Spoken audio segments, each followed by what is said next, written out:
قل هل يستوي الذين يعلمون والذين لا يعلمون إنما يتذكر أولو الألباب أشهد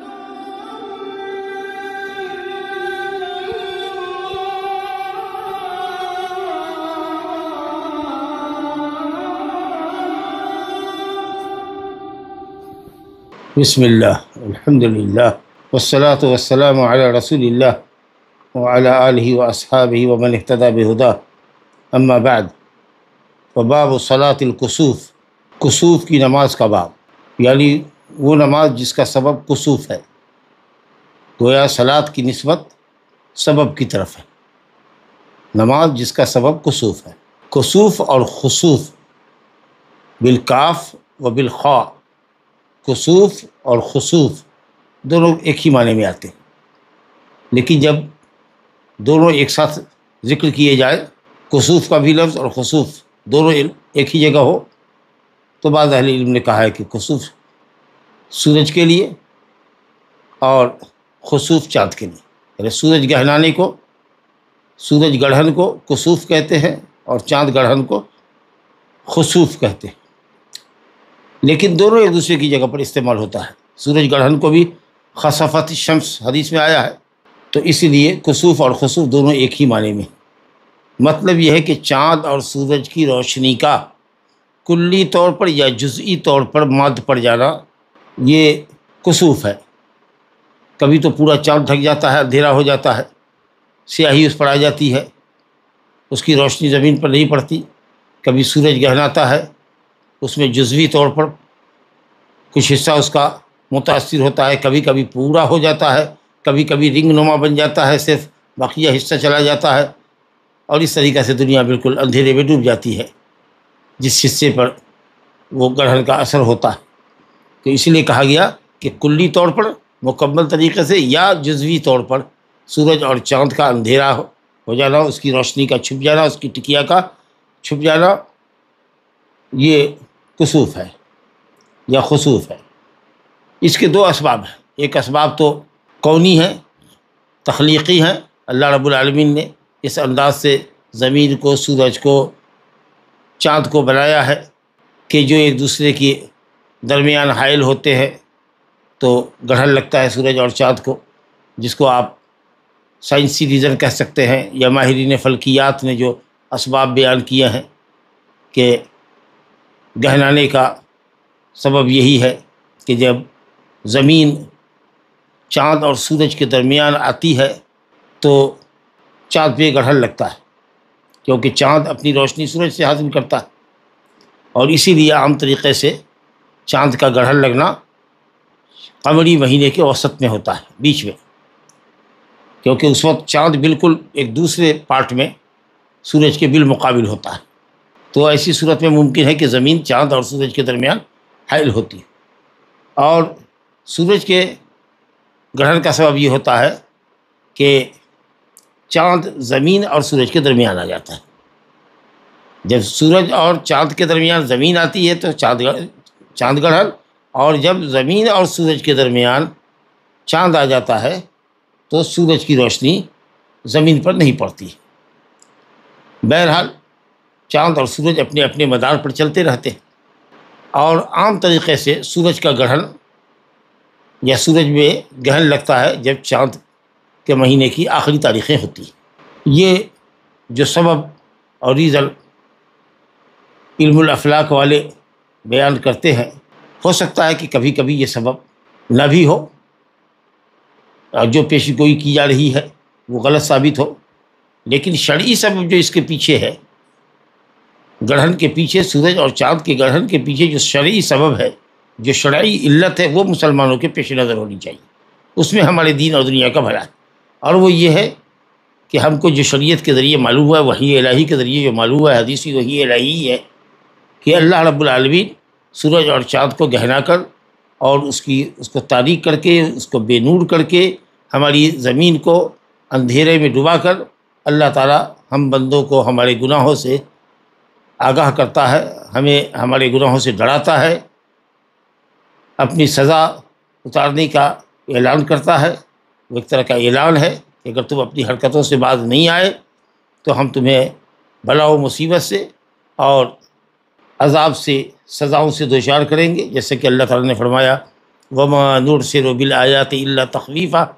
ہم علامتوں کو، آیتوں کو، نشانیوں کو محض بندوں کے ڈرانے کے لیے بھیجتے ہیں، اتارتے ہیں۔ کبھی زلزلہ آتا ہے، کبھی آتش فشاں پہاڑ پھٹتے ہیں، کبھی سیلاب کی تباہی آتی ہے، کبھی قحط زدہ ہوتے ہیں لوگ۔ یہ سب جو چیزیں ہیں یہ سب علامات ہے، آیات ہے، اور سب کے پیچھے مقصد بندوں کی تخویف ہے کہ بندے اللہ کے عذاب سے ڈرے اور گناہوں کے برے انجام سے ڈرے اور اللہ تعالیٰ کے حضور توبہ اور استغفار کرے، تضرع اور عاجزی اور گریہ زاری کرے۔ لیکن جب سے پیشین گوئیاں آنے لگی ہیں لوگوں کے سامنے، عام طریقے سے لوگوں میں کسوف اور خسوف کا ڈر کم ہو گیا ہے، اور لوگ یہ سمجھتے ہیں کہ یہ ایک عادی شے ہے، عادت کے مطابق ہوتی ہی ہے، لیکن اس کے پیچھے جو ریزن ہے اللہ تعالیٰ کی یہ نظام ہے، اسی نظام کے تحت یہ سائنسی اسباب بھی ہیں، لیکن جو اس کے پیچھے مقصد ہے اس مقصد کو سمجھنا چاہیے۔ وہ مقصد یہ ہے کہ ہم اللہ کے عذاب سے غافل نہ ہوں، گناہوں پر اصرار نہ کریں، ڈھٹھائی نہ کریں، اور اللہ تعالیٰ کے حضور تائب ہوں، دعا اور استغفار کریں، تاکہ اللہ رب العالمین ہمیں سورج گرہن، چاند گرہن اور اس طرح کی دوسرے آفات اور بلیات سے اللہ تعالیٰ محفوظ رکھے، یا اس کے برے اثرات سے ہم کو محفوظ رکھے۔ بہرحال حدیث اس باب میں پڑھتے ہیں۔ پہلی حدیث مغیرہ بن شعبہ رضی اللہ عنہ سے مروی لائے ہے حافظ ابن حجر اسقلانی رحمۃ اللہ علیہ، متفق علیہ حدیث ہے۔ عن المغیرة بن شعبة رضی اللہ عنہ قال قال انكسفت الشمس على عهد رسول الله صلی اللہ علیہ وسلم يوم مات ابراہیم فقال الناس انكسفت الشمس لموت ابراہیم فقال رسول اللہ صلی اللہ علیہ وسلم ان الشمس والقمر آیتان من آیات اللہ لا ينكسفان لموت احد ولا لحیاته فاذا رأيتموهما فادعوا الله وصلوا حتى تنكشف، متفق علیہ۔ وفي رواية للبخاري حتى تنجلي،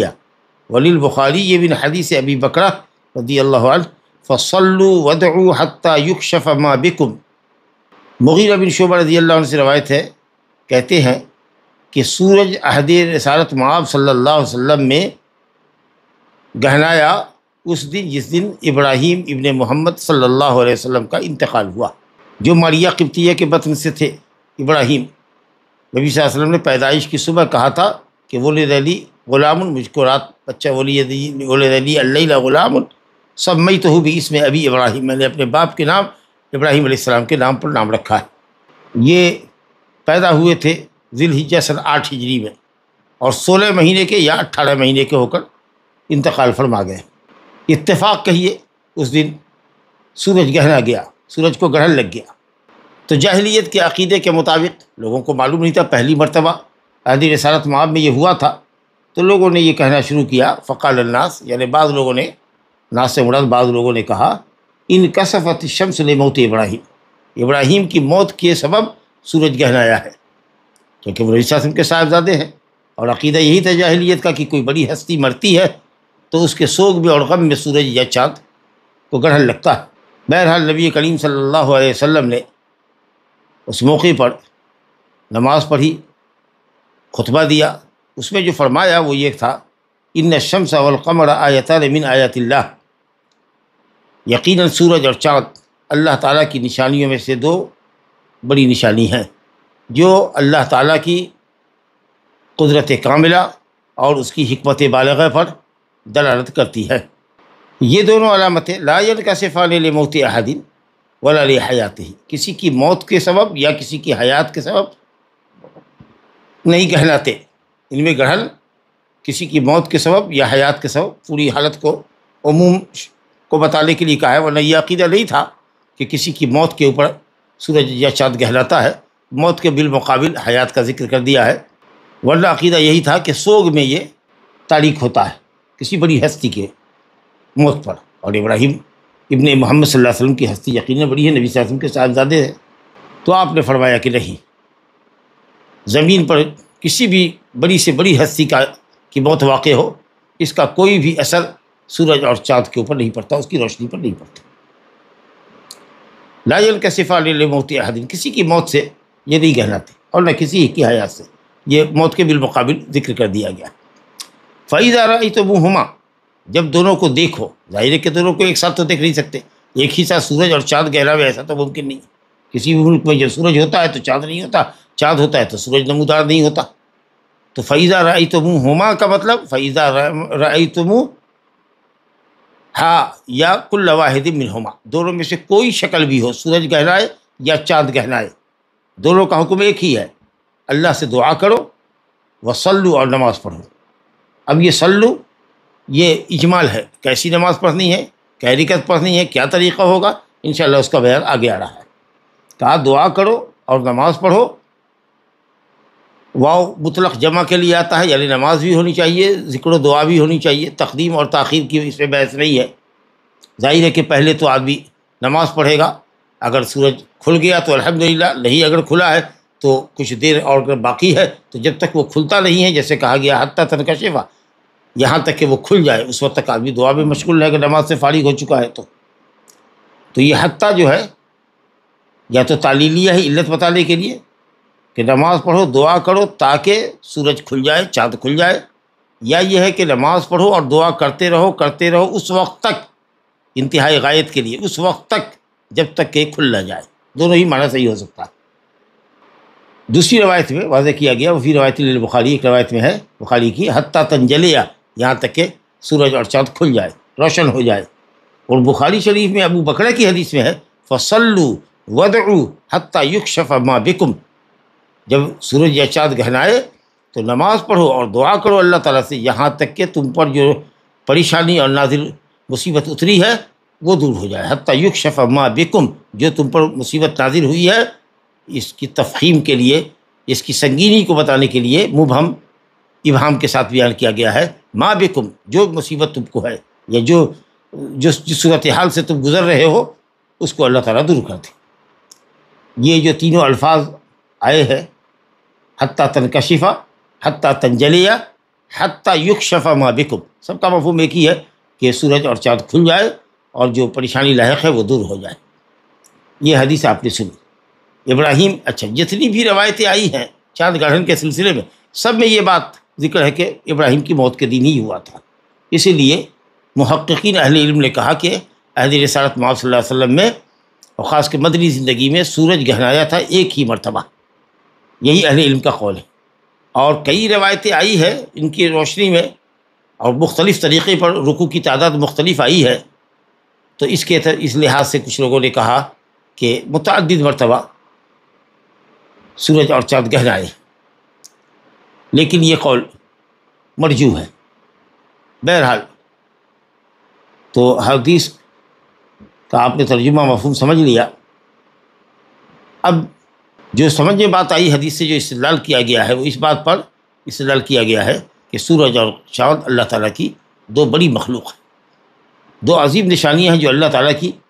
عظیم قدرت اور اس کے کمال تصرف پر دلالت کرتی ہے کہ اللہ تعالیٰ ہی پوری کائنات کے اندر تصرف کرتا ہے اور اسی کے حکم سے سورج اور چاند کہلاتے ہیں۔ اور نظام کائنات میں جو بھی تغیر اور تبدل ہوتا ہے، کوئی ہوا نہیں چلتی، کوئی پتا نہیں گرتا، وما تسقط من ورقۃ الا هو يعلمها، اللہ کے حکم سے اور اذن سے ہی گرتا ہے، اور کہاں گرتا ہے، کس مقام پہ گرتا ہے، ہوا اس کو کہاں لے جاتی ہے، اللہ سب دیکھ رہا ہے، سب جان رہا ہے۔ تو اللہ تعالیٰ کا علم وسیع ہے، اس کی رحمت وسیع ہے، اس کی قدرت عظیم ہے۔ اور یہ کہ سورج اور چاند کا گہرانا کسی کی موت کے سبب نہیں ہے، بلکہ اس کے پیچھے حکمت یہ ہے کہ اللہ تعالیٰ گناہوں کے برے اثرات سے بندوں کو ڈرانا چاہتا ہے۔ دوسرا جو اہم مسئلہ یہ ہوا کہ جب سورج اور چاند میں گڑھن لگے تو ایسے وقت میں نماز مشروع ہے، جب تک کہ فَإِذَا رَأَيْتُمُوهُمَا، جب تک کہ سورج اور یا چاند گڑھن کو دیکھ نہ لو۔ بس یہ نہیں کہ صاحب ہندوستان میں اتنے بج کر اتنے منٹ سے لے کر اتنے منٹ تک چاند گڑھن ہوگا، اور ہمارے علاقے میں جس علاقے میں ہم ہیں یا آپ جس علاقے میں ہیں، کوئی بہار میں ہے، بہار میں نہیں دیکھا جا رہا ہے جی، یا بدلی ہمارے علاقے میں یا ہماری بستی میں، ہمارے شہر میں اس قدر گھنی ہے کہ ہم نہیں دیکھ رہے ہیں، تو چاند کا گہن نظر نہیں آ رہا ہے، تو صرف فلکی حساب کی وجہ سے کہ اتنے بجے سے اتنے بجے تک ہو، ہم کہیں کہ آج گرہن لگ رہا ہے لیکن بدلی کی وجہ سے نظر نہیں آ رہا ہے، اس لیے اپن نماز پڑھیں گے نہیں۔ فَإِذَا رَأَيْتُمُوهُمَا، نبی صلی اللہ علیہ وسلم نے نماز پڑھنے کو معلق کیا ہے گرہن دیکھنے پر، جب تک کہ گرہن اور گرہن دیکھ نہ لو، چاہے چاند کا ہو یا سورج کا، اس وقت تک نماز کے لیے کھڑا نہیں ہونا۔ اچھا، یہ صلاۃ الکسوف جس کے لیے آپ نے فرمایا صلو ودعو، نماز پڑھو، گرہن کے سبب جو نماز پڑھی جاتی ہے، جمہور اہل علم کے نزدیک یہ سنت مؤکدہ ہے، اور اس کے لیے جماعت مشروع ہے، اس لیے کوئی آدمی گھر میں نہیں پڑھ سکتا، جب پڑھے گا تو جماعت سے ہی پڑھے گا۔ اور چونکہ سبب اس کا ہے گرہن، تو جب گرہن لگے، چاہے وہ اوقات مبیحہ ہو صلاۃ کے لیے یا وقت نہیں ہو، جیسے عصر کی نماز کے بعد کوئی نماز نہیں ہے، یعنی کوئی نفل نہیں ہے، لیکن اگر سورج اگر اس وقت گہراتا ہے عصر کی نماز کے بعد سے 4:30 بجے، 4 بجے اگر ہمارے یہاں مثال کے طور پر نماز ہوتی ہے 4:30 بجے سے گہرا ہے 5:30 تک کا، تو یہ وقت عام نفل کا تو نہیں ہے، لیکن سبب پایا جا رہا ہے، سورج کا گہن سورج گرہن کی نماز پڑھنے کا سبب ہے، لہذا جب سبب پایا جائے مسبب پایا جائے گا، نماز پڑھی جائے گی۔ سورج نکلا ہی ہے، طلوع ہوتا ہوا ہی نکلا ہے، تو اسی وقت گہرایا ہوا ہے، طلوع کے وقت سے لے کر، اگر مان لیجیے کہ 5:50 پہ سورج نکلتا ہے، اس وقت سے لے کر کے 7 بجے تک گہرایا ہوا ہے، تو جس وقت سے وہ طلوع ہو رہا ہے اسی وقت سے اگر وہ نکلا اور اس کی ٹکیا سیاہ بن رہی ہے تو نماز شروع کر دی جائے گی۔ یہی قول صحیح ہے کہ اس کے لیے کوئی وقت نہیں ہے، جس وقت بھی گہن ہوگا، چاہے اوقات مباح ہو یا اوقات نہیں ہو، نماز پڑھی جائے گی، اور یہی قول شافعی کا ہے اور امام محمد کی ایک روایت ہے، جبکہ مالکیہ، حنفیہ اور حنابلہ اپنے مشہور قول میں کہتے ہیں کہ اوقات ممنوعہ میں گرہن کی نماز نہیں ہے، اور یہ قول مرجوح ہے، کیونکہ بہرحال یہ خاص نماز ہے، اس کا سبب خاص ہے گرہن ہونا، اور عصر کی نماز کے بعد کوئی نماز نہیں ہے، یہ عموم ہے، اور پھر یہ عموم مخصوص بھی ہے بعض حالات میں، تحیۃ المسجد پڑھیں گے، کسی کی اگر فوت شدہ نماز ہے قضا ہے تو وہ عصر کے بعد پڑھ سکتے ہیں، جی اسی طریقے سے جنازہ حاضر ہو جائے تو پڑھ سکتے ہیں، کسی نے منت مانی ہوئی ہے نماز کی اور سبب منت پایا گیا، کسی کا میرا بھائی اگر آ جائے گا تو فوراً میں اللہ کے لیے 2 رکعت نماز پڑھوں گا، اور عصر کی نماز پڑھ کے نکلا تھا کہ اس کا بھائی آ گیا، اسی وقت وہ نماز پڑھے گا، سب کے نزدیک، تمام علماء کے نزدیک پڑھے گا، تو یہ عام مخصوص مثل البعض ہے، تو ایسے ہی عموم کے اندر کمزوری آ گئی کہ بعض صورتیں مستثنیٰ ہیں دلیلوں کی روشنی میں، تو پھر یہاں بھی ایک سبب پایا جا رہا ہے کہ سورج گرہن ہو گیا ہے، اور گہن سبب ہے نماز کا، خاص نماز کا، صلاۃ کسوف کا، لہذا یہ صلاۃ کسوف جو ہے ان نمازوں میں سے جن کے لیے سبب ہے، تو جب سبب پایا جائے نماز ادا ہوگی، اس لیے ایک دم روز روشن کی طرح راجح قول یہ ہے کہ جس وقت بھی گہن ہو اسی وقت نماز پڑھنا، اور جب گہن ختم ہو جائے تو پھر نماز کی قضا بھی نہیں ہے، لا الہ الا اللہ۔ اچھا، جب سورج گرہن ہو جائے تو نماز اور دعاؤں کا سلسلہ اس وقت تک رہنا چاہیے جب تک کہ سورج کھل نہیں جاتا، اس کا مطلب یہ ہوا کہ صلاۃ الکسوف لمبی نماز ہے، لمبی نماز ہونی چاہیے، اور اس کے بعد اگر فارغ ہو گئے اور پھر دیکھ کہ اب بھی پوری طریقے سے صاف نہیں ہوا ہے تو جو وقت باقی ہے اس وقت تک ذکر دعا کے اندر، استغفار کے اندر مشغول رہنا چاہیے۔ نماز تو 2 ہی رکعت ہے، تفصیل آگے آئے گی، 2 رکعت سے زیادہ کسی نے نہیں کہا، لیکن یہ ہے کہ صاحب 2 رکعت نماز ہے، اس میں رکوع کی تعداد کم بیش علماء نے کہی ہے کہ، لیکن جو زیادہ صحیح ہے وہ ابھی آپ کے سامنے اگلی روایت جو حضرت عائشہ رضی اللہ عنہ کی آ رہی ہے اس میں بیان ہوگا کہ نماز کسوف کا طریقہ کیا ہے۔ بہرحال نماز اور دعا کا سلسلہ اس وقت تک رہے جب تک کہ تکلیف دور نہ ہو جائے، آسمان سے یہ سورج اور چاند کھل نہ جائے، کیونکہ حتیٰ جو ہے وہ غایت کے لیے ہے، انتہا، وقت کا انتہا، کہ یہ سلسلہ کب ختم ہونا چاہیے؟ جب کھل جائے سورج یا چاند، اور یہ کہ صاحب گھبراہٹ ہونی چاہیے، جس وقت یہ علامت ہو تو گھبراہٹ ہونی چاہیے، بے خوفی نہیں ہونی چاہیے، خوف ہونا چاہیے، اللہ کے عذاب کا خوف ہونا چاہیے۔ اسی نبی صلی اللہ علیہ وسلم نے فرمایا کہ وَإِذَا رَأَيْتُمْ شَيْئًا مِّن ذَلِكَ فَافْزَعُوا، فزع، گھبراہٹ، ڈر اور خوف، اللہ سے رحمت کی امید اور عذاب کے اٹھا لینے کی تمنا، اور یہ جذبہ ہونا چاہیے، جیسا کہ ابو موسیٰ اشعری رضی اللہ عنہ کی حدیث میں آیا ہے صحیح بخاری میں کہ جب دیکھو تو فَافْزَعُوا، گھبراؤ، ڈرو، خوف زدہ ہو، خوف کا احساس اور شعور کرو، اور فوراً ہی بلا تاخیر نماز کے لیے تیار ہو جاؤ، ذکر کے لیے، دعا کے لیے، استغفار کے لیے۔ ایک حدیث میں حضرت عائشہ رضی اللہ عنہ کی جو صحیحین میں روایت ہے اس میں ہے کہ صاحب جب دیکھو اس کو، فَإِذَا رَأَيْتُمْ ذَلِكَ فَادْعُوا اللَّهَ وَكَبِّرُوا وَصَلُّوا وَتَصَدَّقُوا، دعا کرو، تکبیر کہو، نماز پڑھو، صدقہ کرو۔ تو یہ فَافْزَعُوا جو ہے یہ لفظ 3 امور پر دلالت کرتا ہے، ایک تو خوف کا شعور اور احساس ہونا چاہیے کہ معاملہ بڑا سنگین ہے، کیونکہ کوئی بھی چیز بغیر خوف کے گھبراہٹ پیدا نہیں کرتی ہے انسان کے اندر، اور یہی اصل علت ہے یخوف اللہ بہما عبادہ، اللہ تعالیٰ سورج اور چاند گرہن کے ذریعے اپنے بندوں کو ڈراتا ہے۔ وما نرسل بالآیات الا تخویفا۔ دوسری بات یہ کہ فافزعوا یہ چاہتا ہے کہ نماز، ذکر، دعا اور صدقے کی طرف ہم جلدی کریں، اور تیسری بات یہ ہے کہ گھبراہٹ یہ چاہتی ہے کہ ہم صدق دل سے اللہ کی طرف متوجہ ہوں، التجا کریں اللہ تعالیٰ سے، اور دعا اور استغفار کریں تاکہ وہ ہم سے راضی ہو اور ہمارے گناہوں کو ہم سے مٹائے اور ہماری تکلیفوں کو ہم سے دور فرمائے۔ صلاۃ کسوف کے لیے کیا شکل ہے؟ جیسا کہ میں نے کہا روایتیں آ رہی ہیں۔ حضرت عائشہ رضی اللہ عنہ کی ایک حدیث ہے اور تفصیلی حدیث آگے آئے گی۔ ان عائشہ رضی اللہ عنہ، یا ممکن ہے کہ یہاں اجمال سے لے کے آئے ہیں، تفصیل حضرت عبداللہ بن عباس کی روایت میں ہے۔ ان عائشہ رضی اللہ عنہ ان نبی صلی اللہ علیہ وسلم جہر فی صلاۃ الکسوف بقراءۃ فصلى 4 ركعات في ركعتين و4 سجدات متفق علیہ، وهذا لفظ مسلم، وفي رواية له فبعث مناديا ينادي الصلاة جامعة۔ عائشہ رضی اللہ عنہ کہتی ہے کہ نبی صلی اللہ علیہ وسلم نے کسوف کی نماز میں جہری قرأت کی، ایک دم واضح ہو گیا۔ چنانچہ امام بخاری نے باب ہی اس پر قائم کیا ہے، باب الجہر بالقراءۃ فی الکسوف۔ کسوف کے اندر جو عام طریقے سے سورج گرہن کے لیے استعمال کیا جاتا ہے، جہری قرأت ایک دم۔ حالانکہ امام بخاری رحمۃ اللہ علیہ اس مسئلے میں جہاں امت کے علماء کا اختلاف ہوتا ہے اور اختلاف قوی ہوتا ہے تو وہاں پر کوئی قطعی حکم نہیں لگاتے، ایسا لفظ لاتے ہیں جس کے اندر احتمال ہوتا ہے اور اختلاف کی طرف اشارہ ہوتا ہے۔ لیکن جہاں اگر اختلاف تو ہو علماء کا، لیکن ایک قول ایسا ہو جو بالکل مرجوح ہو، تو راجح قول کی قوت کے پیش نظر حکم لگا دیتے ہیں کہ واجب ہے، جیسے وجوب صلاۃ الجماعہ، پرواہ نہیں کہ کس نے سنت کہا، کس نے مؤکدہ کہا، کسی نے فرض کفایہ کہنا، ایک دم واضح حدیث ہے کہ جماعت سے نماز ادا کرنا بلا عذر واجب، اگر عذر نہیں ہے تو واجب ہے بس۔ تو اسی طریقے سے یہاں حدیث بالکل واضح ہے حضرت عائشہ کی کہ نبی صلی اللہ علیہ وسلم نے جہری قرأت کی صلاۃ کسوف میں، تو امام بخاری نے باب باندھ دیا جہر بالقراء۔ حالانکہ اس مسئلے میں حنابلہ کے سوا جتنے فقہاء ہیں وہ سب کہتے ہیں کہ دن کی نماز جو سورج گرہن کی ہے اس میں قرأت سری ہونی چاہیے، سبحان اللہ۔ ویسے ہی آپ دیکھیے کہ لمبی نماز ہے اور آدمی اگر اس کے اندر سری قرأت کرے گا تو اور بھی آدمی بالکل سست ہو جائے گا اور اس کی طبیعت نماز کے اندر نہیں لگے گی۔ اور ویسے بھی دیکھیے کہ دن کی جو نمازیں سنت ہیں اور جن کے لیے جماعت مشروع ہے اس میں جہری قرأت ہے۔ صلاۃ استسقاء دن میں پڑھی جاتی ہے عید کے وقت میں، صلاۃ العیدین ہم صبح میں پڑھتے ہیں، سنت ہے، سنت مؤکدہ ہے، لیکن قرأت جہریہ ہے۔ جی ایون جمعہ کی نماز ہم پڑھتے ہیں جو کہ فرض ہے، ظہر کے بعد جگہ پہ ہے، جمعہ کے دن جمعہ فرض ہے، اس میں بھی جہری قرأت ہے، جبکہ عام دنوں میں ظہر کی نماز، عصر کی نماز دن میں جو پڑھی جاتی ہے وہ سری ہے۔ تو اس لیے بالکل واضح روایت ہے کہ کسوف کی نماز جو دن میں ہوتی ہے یا رات میں ہو، خسوف قمر ہو،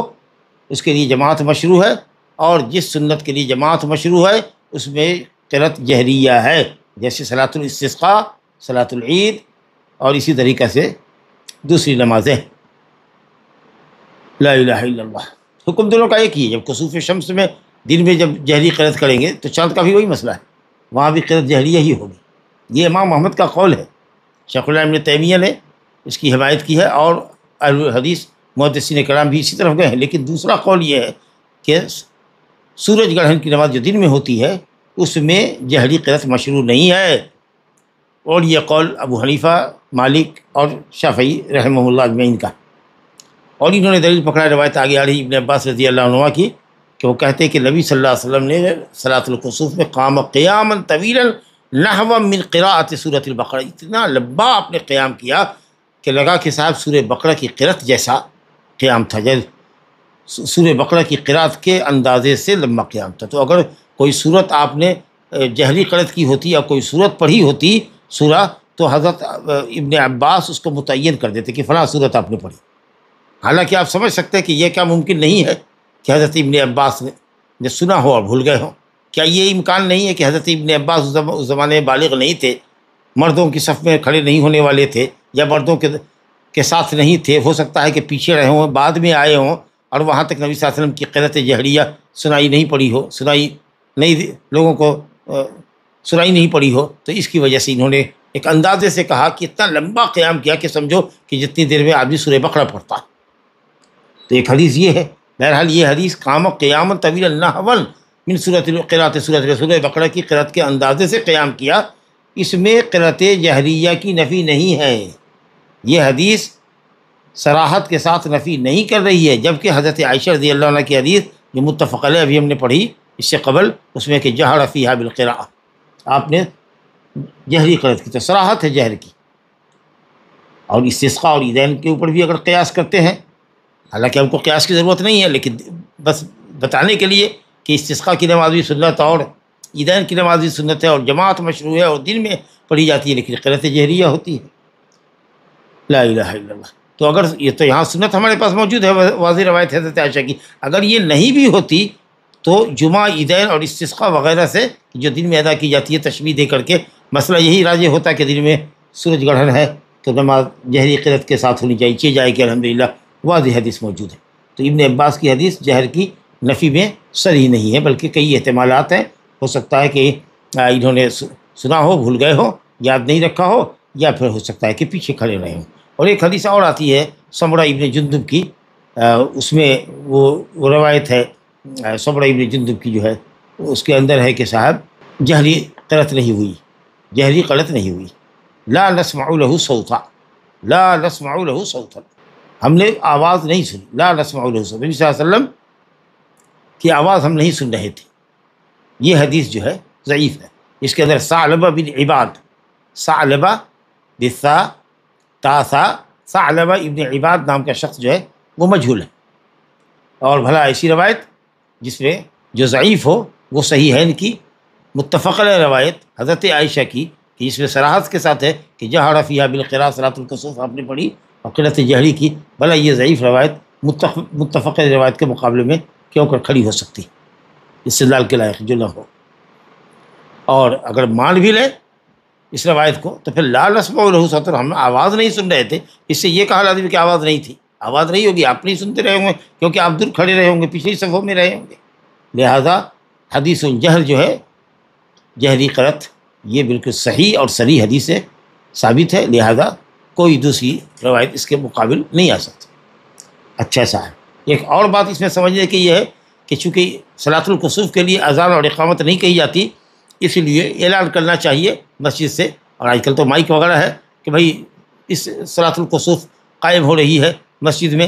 آپ لوگ جلدی وضو کر کے آ جائے. جی تو کتنی مرتبہ یہ اعلان کرنا چاہیے اس کی کوئی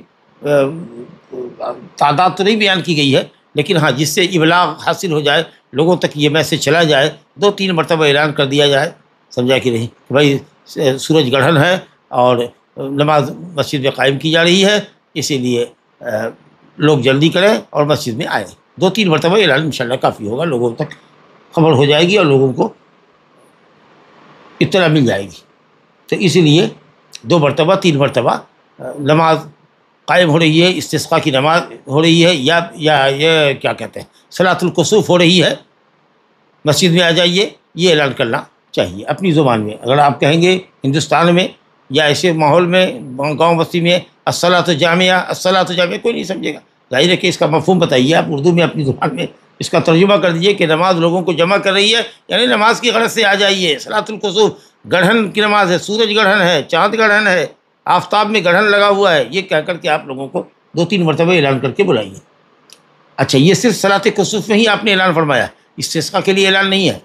عیدین کے لیے اعلان نہیں ہے، اس کا ایک وقت پہلے سے مقرر کر دیا جاتا ہے، لوگ چلے جاتے ہیں. تو اہل علم نے کہا کہ عیدین کی نماز کے لیے یا اسی طریقہ سے استسقاء کے لیے لوگوں استسقاء کی نماز ہو رہی ہے، جلدی آئیے جلدی آئیے، جو میدان سے لوگ آواز دیتے رہتے ہیں، یہ سب محدثات اور بدعات میں سے. تو اس لیے صرف صلاۃ الکسوف کے اندر ہی یہ بات آئی ہے کہ آپ نے یہ اعلان فرمایا ان الصلاۃ جامعہ یا الصلاۃ جامعہ. بہرحال آئیے صاحب، صلاۃ کسوف کا طریقہ کیا ہے؟ ابن عباس رضی اللہ عنہ کی حدیث دیکھیے، متفق علیہ روایت ہے. عن ابن عباس رضی اللہ عنہما قال ان خسفت الشمس على عهد رسول اللہ صلی اللہ علیہ وسلم فصلى فقام قیاما طویلا نحو من قراءۃ سورۃ البقرہ. لمبی حدیث ہے، ہم ترجمہ کرتے ہیں. کہتے ہیں کہ سورج نبی صلی اللہ علیہ وسلم کے عہد مبارک میں گہنا گیا، تاریک ہو گیا، تو نبی صلی اللہ علیہ وسلم نے نماز پڑھی. اب نماز پڑھی، کہتے ہیں چنانچہ آپ نے لمبا قیام کیا سورہ بقرہ کی قراءت کے اندازے سے. یہی جو لفظ تھا جس کا ابھی میں نے ذکر کیا کہ اس سے جمہور نے استدلال کیا ہے کہ سورج گرہن کی نماز میں سری قنت ہوگی، اسی لفظ سے استدلال کیا ہے،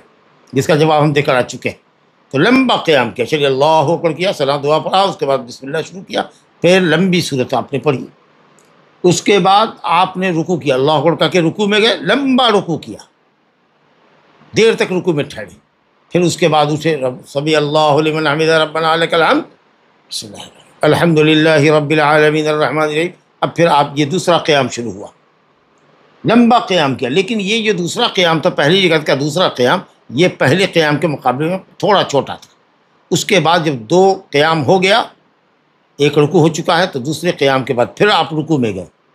تو لمبا رکوع کیا، لیکن یہ رکوع پہلے رکوع کے مقابلے میں تھوڑا تھا۔ تو گویا کہ ایک رکعت میں دو قیام دو رکوع، پہلا قیام پہلا رکوع سب سے لمبا، دوسرا قیام پہلے قیام سے چھوٹا، دوسرا رکوع پہلے رکوع سے چھوٹا، تو دو قیام دو رکوع ہوا۔ اور اس کے بعد سجدے میں کیا، لمبا سجدہ کیا، دو سجدہ ہی کیا جیسے عام نمازوں میں کرتے ہیں۔ پھر اس کے بعد نبی صلی اللہ علیہ وسلم اٹھے دوسری رکعت کے لیے اٹھے تو آپ نے لمبا قیام کیا، لیکن یہ لمبا قیام پہلے قیام سے چھوٹا تھا، یعنی پہلی رکعت کے پہلے قیام سے چھوٹا تھا۔ بعض روایت میں ہے کہ پہلی رکعت کے دوسرے قیام کے برابر تھا، یعنی دوسری رکعت کا پہلا قیام پہلی رکعت کے دوسرے قیام کے برابر تھا۔ اور اس کے بعد رکوع جو کیا تو وہ بھی لمبا رکوع کیا، یہ رکوع پہلی رکعت کے دوسرے رکوع کے برابر تھا۔ اس کے بعد پھر رکوع کرنے کے بعد جب اٹھے تو پھر آپ نے قیام کیا، تو یہ قیام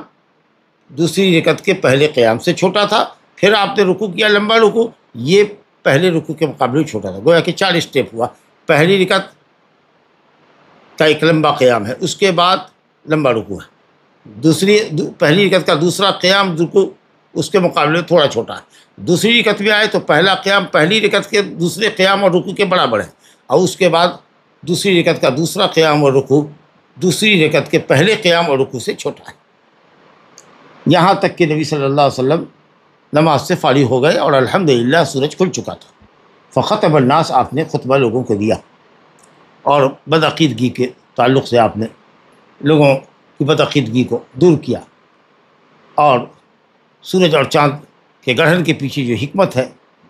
اس حکمت کا آپ نے ذکر کیا۔ کہتے ہیں کہ حدیث متفق علیہ ہے،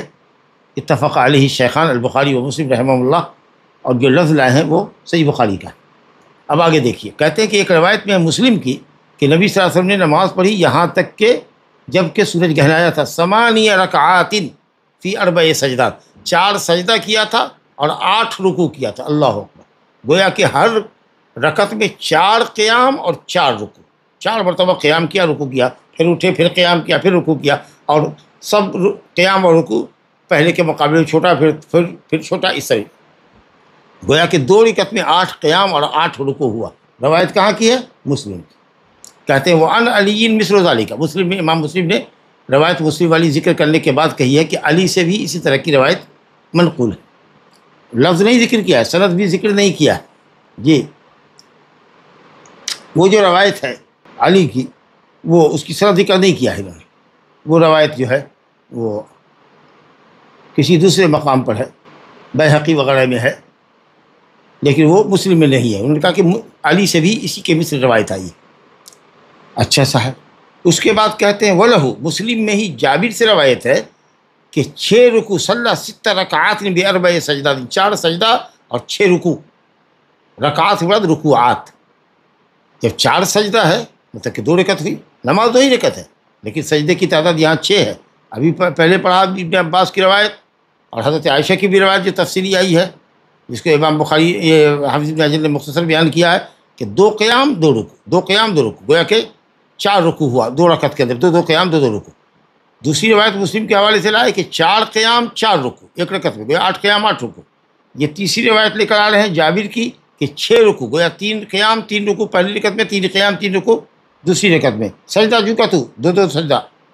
کہتے ہیں ابو داؤد میں ابی بن کعب سے روایت ہے کہ نبی صلی اللہ علیہ وسلم نے صلاۃ الکسوف پڑھی اور 5 رکوع کیا، اللہ اکبر، 5 رکوع ایک میں رکعت میں، وفعل فی الثانیۃ مثل ذلک، اور دوسری رکعت میں بھی 5 رکوع، وہ سجدتین، ہر رکعت میں 2 سجدہ، تو گویا رکعت 2 ہی ہے۔ رکوع اور قیام کی تعداد میں اختلاف ہے، 2 قیام 2 رکوع، یہ سب سے صحیح ہے۔ ہر رکعت میں، گویا کہ 4 قیام 4 رکوع۔ دوسری روایت لے کر کے آئے کہ 4 قیام 4 رکوع ہر رکعت میں، گویا 8 قیام 8 رکوع۔ تیسری روایت لے کر کے آئے جابر کی کہ 6 قیام 6 رکوع، گویا 3 قیام 3 رکوع پہلی رکعت میں، تو 2 3 4۔ اور یہاں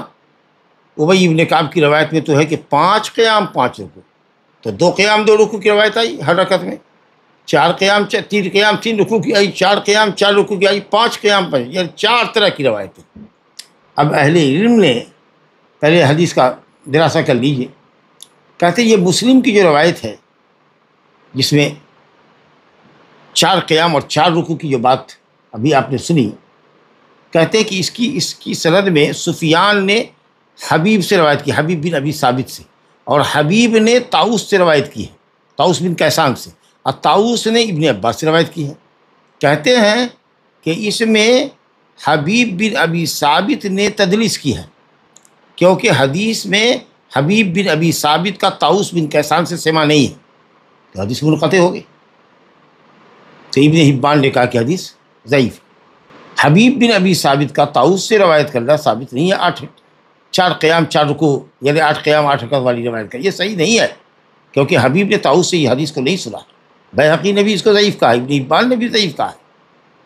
گویا کہ جو روایت محفوظ ہے ابن عباس سے صلاۃ الکسوف کے بارے میں، وہی ہے جو ابھی ہم نے صحیحین بخاری مسلم کی روایت پڑھی کہ جس میں 4 قیام اور 4 رکوع ہے 2 رکعت کے اندر، 2 قیام 2 رکوع 2 قیام 2 رکوع۔ اور اس کے علاوہ جو روایت ہے وہ شاذ ہے، لہذا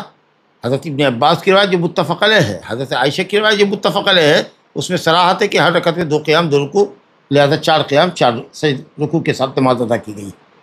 اس کے بعد جو ابن عباس کی روایت آ رہی ہے وہ گویا کہ شاذ ہے۔ رہی حضرت علی کی حدیث جس کا ذکر آپ نے سنا، کہتے ہیں کہ اس حدیث میں جو حضرت علی کے حوالے سے امام مسلم نے ذکر کیا ہے، بغیر سند کے بغیر لفظ کے، اور صرف احالہ کیا ہے پہلے لفظ کے اوپر، مثل ذالک کا، جیسا کہ 8 قیام اور 8 رکعت کے ساتھ جو 8 رکوع کے ساتھ جو روایت آئی ہے ابن عباس کی، کہا کہ علی سے بھی اسی طرح مثل ہے۔ اس حدیث میں کہتے ہیں کہ ابن حبان نے کہا کہ اس کی سند میں حنش بن معتبر نام کا راوی ہے جو متکلم فی راوی، کثیر الوہم آدمی تھا، بہت سی ایسی حدیثیں بیان کرتا تھا ثقہ راویہ سے جو کہ منکر ہوتی تھی، سمجھا کہ، یا ایسی روایت بیان کرتا تھا حضرت علی سے کہ جو ثقات کی روایت کے سے میل نہیں کھاتی تھی، اس لیے یہ آدمی اس قابل نہیں ہے کہ اس سے استدلال کیا جائے یا اس کی روایت کو حجت بنایا جائے، لہذا یہ حضرت علی والی جو روایت ہے 4 قیام اور 4 رکوع ہر رکعت کے اندر، یہ ضعیف ہے۔ بچ گئے حضرت جابر کی حدیث جو مسلم میں آئی ہے، اس کی یہاں انہوں نے 2 سند ذکر کی ہے، ایک سند تو وہی ہے 6 والی، اور دوسری سند یہ ہے جو اسماعیل بن علیہ کے حوالے سے آئی ہے، ہشام دستوائی نے ابو زبیر سے، اور انہوں نے جابر بن عبداللہ سے روایت کیا، اس کے اندر ہے 4 رکوع اور 4 سجدہ،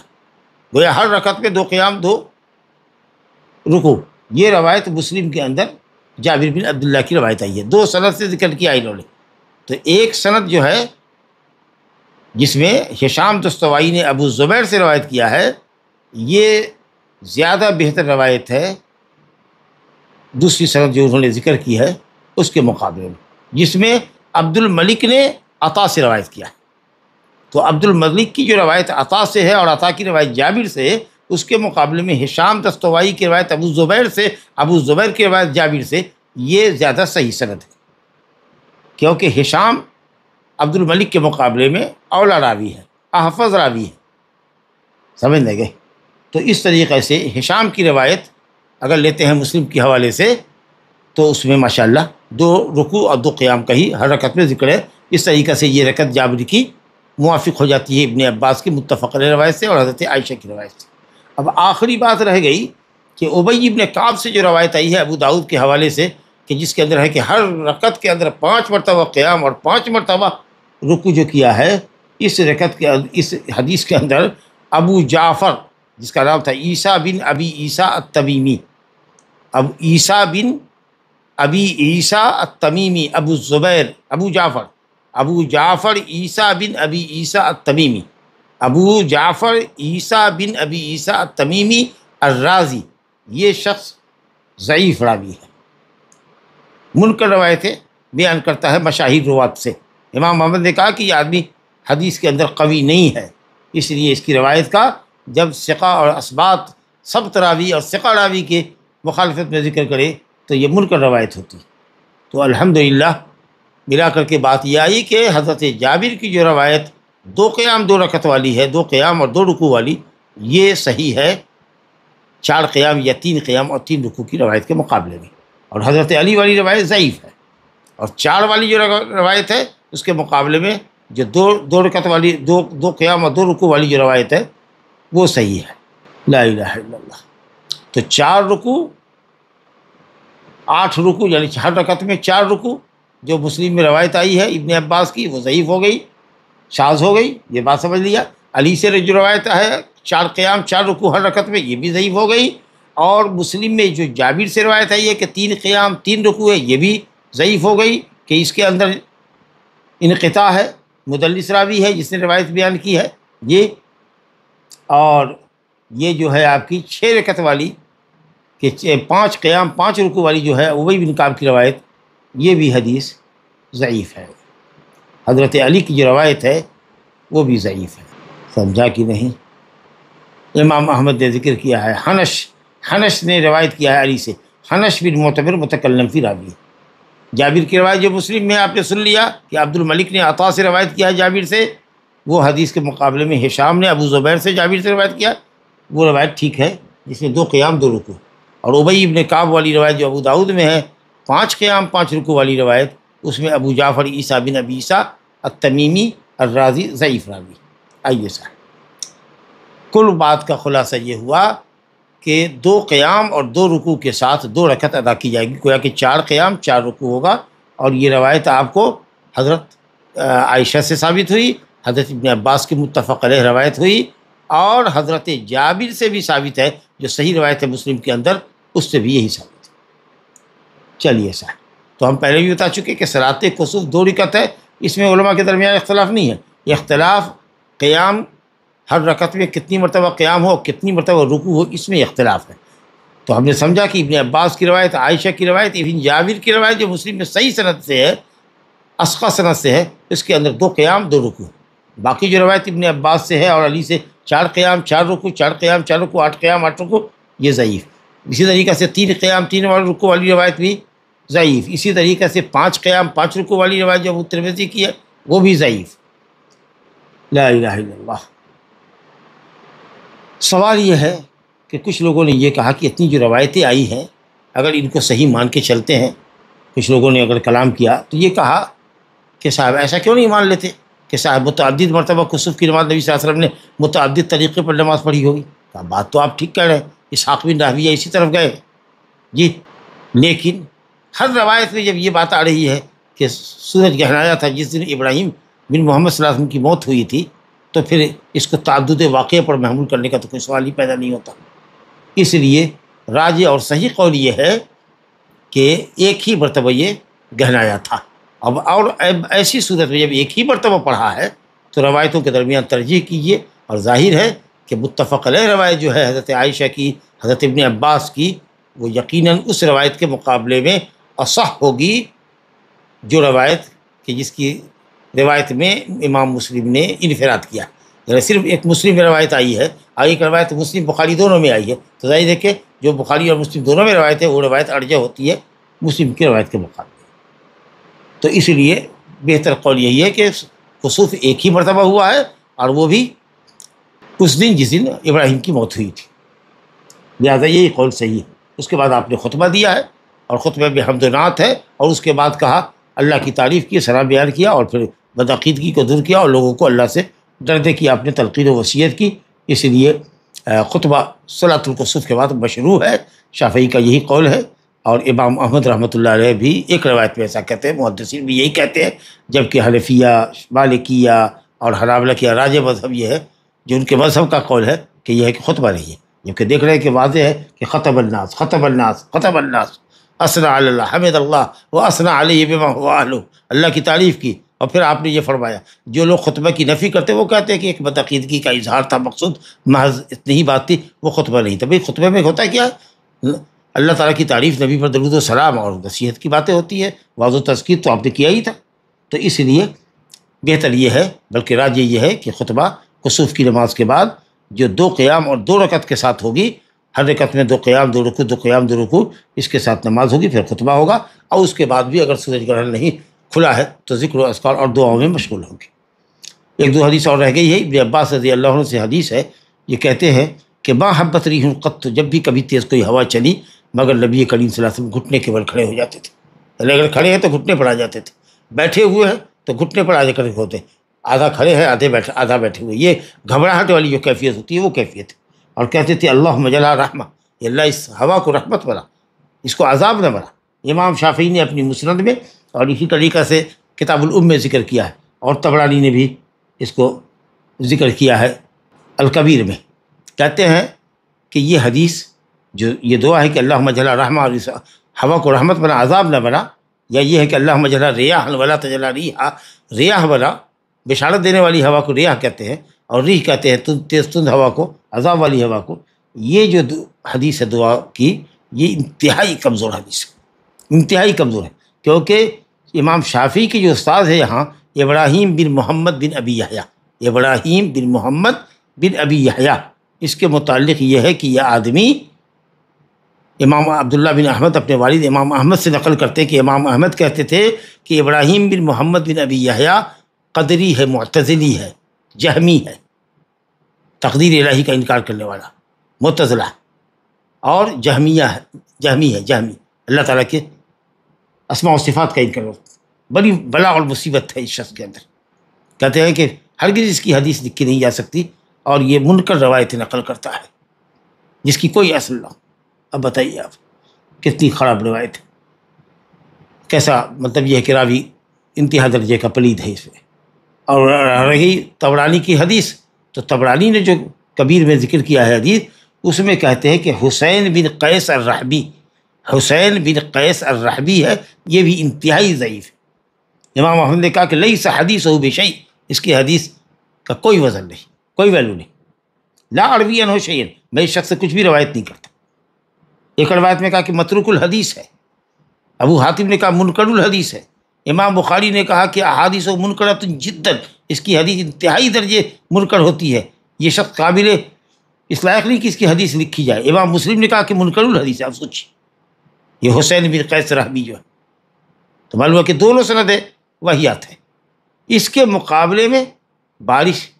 یا جب تیز ہوا چلتی تو مسلم شریف کے اندر روایت ہے کہ آپ صلی اللہ علیہ وسلم کہتے ہیں، عائشہ رضی اللہ عنہ کی روایت ہے کہ جب تیز تند آندھی چلتی تو کہتے اللہم انی اسألک خیرہا وخیر ما فیہا وخیر ما ارسلت بہ واعوذ بک من شرہا وشر ما فیہا وشر ما ارسلت بہ۔ اللہ میں اس ہوا کی بھلائی چاہتا ہوں، اس کی ذاتی بھلائی، وخیر ما فیہا، اور جو منافع اس کے اندر ہے اس کا چاہتا ہوں، وخیر ما ارسلت بہ، اور اس وقت جب یہ چلائی جا رہی ہے، بھیجی گئی ہے، تو اس وقت جو کچھ اس کے اندر بھلائیاں ہو سکتی ہیں اس کی بھلائی چاہتا ہوں۔ واعوذ بک من شرہا، اس کی ذاتی شر سے، جو شر اس کے اندر ہے اس کے، اور جس شر کے ساتھ یہ بھیجی گئی ہے اس کے شر سے پناہ سے۔ یہ دعا صحیح ہے، اللہم انی اسألک خیرہا وخیر ما فیہا وخیر ما ارسلت بہ واعوذ بک من شرہا وشر ما فیہا وشر ما ارسلت بہ۔ یہ حدیث صحیح ہے آپ کی، تو یہ حدیث پڑھیں۔ اور جیسا کہ بتایا گیا کہ ریح اور ریاح، قرآن مجید میں جہاں بھی ریح مفرد استعمال کیا گیا ہے وہ عذاب کے معنی میں، انا ارسلنا علیہم ریحا صرصرا، قوم عاد پر ہم نے ریح صرصر تیز تند ہوا چلائی۔ اسی طریقہ سے اذ ارسلنا علیہم الریح العقیم، سورہ ذاریات میں بانجھ ہوا چلائی جس میں کوئی بھلائی نہیں تھی، یہ بھی قوم عادی کے لیے ہے۔ جی جہاں پر ریاح کا استعمال ہوا ہے وارسلنا الریاح وارسلنا الریاح لواقع، ہم ریاح چلاتے ہیں، بارش سے پہلے جو ہوا چلتی ہے جو ڈالیوں کو ایک دوسرے سے ملاتی ہے، اور اس طریقہ سے اس میں شاخ پیدا ہوتی ہے اور کھوپڑیں نکلتی ہیں، اور لقاح ہوتا ہے، سمجھا کہ نہیں، یعنی جفتی جس کو کہتے ہیں، پودے کا پودے سے، میل پودے کا فیمیل پودے سے ملان ہوتا ہے، اور اس سے جا کر کے شاخیں نکلتی ہیں اور پھل زیادہ ہوتے ہیں۔ اسی طریقے سے ومن آیاتہ ان یرسل الرِّیحَ مبشرات، اللہ کی نشانیوں میں سے ہے کہ وہ بارش سے پہلے ہواؤں کو خوشخبری دینے والی بنا کر بھیجتا ہے۔ تو ریاح اصل میں اچھی مبشرات ہے کے لیے ہے، خوشخبری والی ہوا جو بارش سے چلنے سے پہلے ہوتی ہے، اور الریح جو قرآن میں آیا ہے وہ عذاب کے بارے میں آیا ہے۔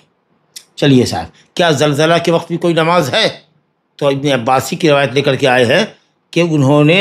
زلزلے میں 6 رکعت 4 سجدے کے ساتھ پڑھی، وہی صلاۃ الکسوف، یعنی ہر رکعت میں 2 رکعت پڑھی جس میں 4 سجدے ہوتے ہیں نا۔ یہ 4 سجدات متعین کر رہا ہے کہ 2 رکعت ہوئی، اور 2 رکعت کے اندر 6 رکعات ہے، یعنی رکوعات ہے۔ 2 سجدے میں 4 سجدے میں 6 رکعت کیسے ہوگی؟ 6 رکعت ہوگی۔ اگر 6 رکعت ہوگی تو 6 تو 12 ہے، 6 × 2 12 سجدے ہو جائے گی، لیکن 4 ہی سجدے، اس کا مطلب کہ رکعات سے بڑا رکوعات، گویا کہ وہی صلاۃ الکسوف پڑھی، 3 قیام اور 3 رکوع کے ساتھ، اور 2 سجدہ جیسا ہوتا ہے۔ یہ ابن عباس رضی اللہ عنہ نے پڑھی، اور بیہقی نے کہا کہ علامات، عذابات، زلازل، اور اسی طریقہ سے آتش فشاں پہاڑ کے پھٹنے، اور اسی طریقہ سے تیز تند آندھی چلنے کے وقت میں نماز اسی انداز کی، یعنی صلاۃ الکسوف کے طرز پر پڑھنی چاہیے۔ لیکن جیسا کہ ہم دیکھ رہے ہیں کہ یہ حدیث اگرچہ اس کی صنعت صحیح ہے، لیکن ابن عباس رضی اللہ عنہ کا یہ فعل ہے، یہ فعل ہے۔ اور عبادات توقیفیہ ہیں، یعنی کتاب اللہ اور سنت مصطفیٰ صلی اللہ علیہ وسلم پر مبنی۔ آپ نے فرمایا علیکم بسنتی و سنت الخلفاء الراشدین۔ اگر یہ عمل آپ نے کیا ہوتا اور آپ سے ثابت ہوتا کہ زلزلہ کے موقع پر آپ نے یہ نماز پڑھی ہے، یا تیز تند ہواؤں کے موقع پر آپ نے نماز پڑھی ہے، آندھی چلی ہے تو آپ نے یہ نماز پڑھی ہے، یا خلفائے راشدین میں سے کسی کی سنت ہوتی تو وہ سنت ہوتی۔ عام صحابہ کا کوئی عمل جو قرآن اور حدیث سے ثابت نہ ہو وہ بہرحال امت کے لیے حجت نہیں۔ اگرچہ حنابلہ کے یہاں اور دوسرے علماء کے یہاں ہے کہ صاحب زلزلے کی بنیاد پر نماز پڑھنا چاہیے، اور بعض اہل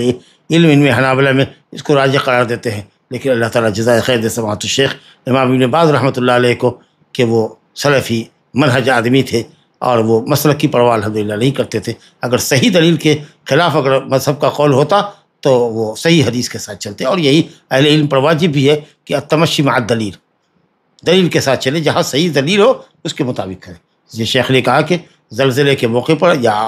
آتش فشاں پہاڑ پھٹنے پر، یا تیز تند بارش ہونے پر، یا تیز تند ہوا چلنے کے موقع پر صلاۃ الکسوف کا اہتمام کرنا، یا اسی پیٹرن پر نماز پڑھنا، یہ سنت سے ثابت نہیں ہے۔ لا الہ الا اللہ۔ کہتے ہیں کہ امام شافعی نے ذکر کیا حضرت علی بن ابی طالب سے بھی اسی کے مثل، کہ وہ بھی ایسا ہی کیا کرتے تھے، لیکن وہ حدیث، یہ جو اثر ہے یہ صحیح نہیں ہے۔ بیہقی نے ذکر کیا ہے، اور کہتے ہیں کہ عباد بن عاصم احمد نے قضاء سے بیان کیا ہے، اور اس نے علی سے بیان کیا ہے، اور اس میں کچھ ایسے روات ہیں جن کا نام ذکر نہیں کیا گیا، اس لیے یہ حدیث نووی نے کہا ہے کہ علی رضی اللہ عنہ سے ثابت نہیں ہے۔ بہرحال تو آپ نے سن لیا کہ زلزلے کے وقت میں، تیز تند ہوا کے چلنے کے وقت میں رسول گرامی صلی اللہ علیہ وسلم سے کچھ بھی ثابت نہیں ہے، جو کچھ ہے وہ حضرت ابن عباس کا اپنا فعل ہے۔ هذا وباللہ التوفیق، وصلی اللہ وسلم وبارک علی نبینا محمد وعلی آلہ وصحبہ اجمعین۔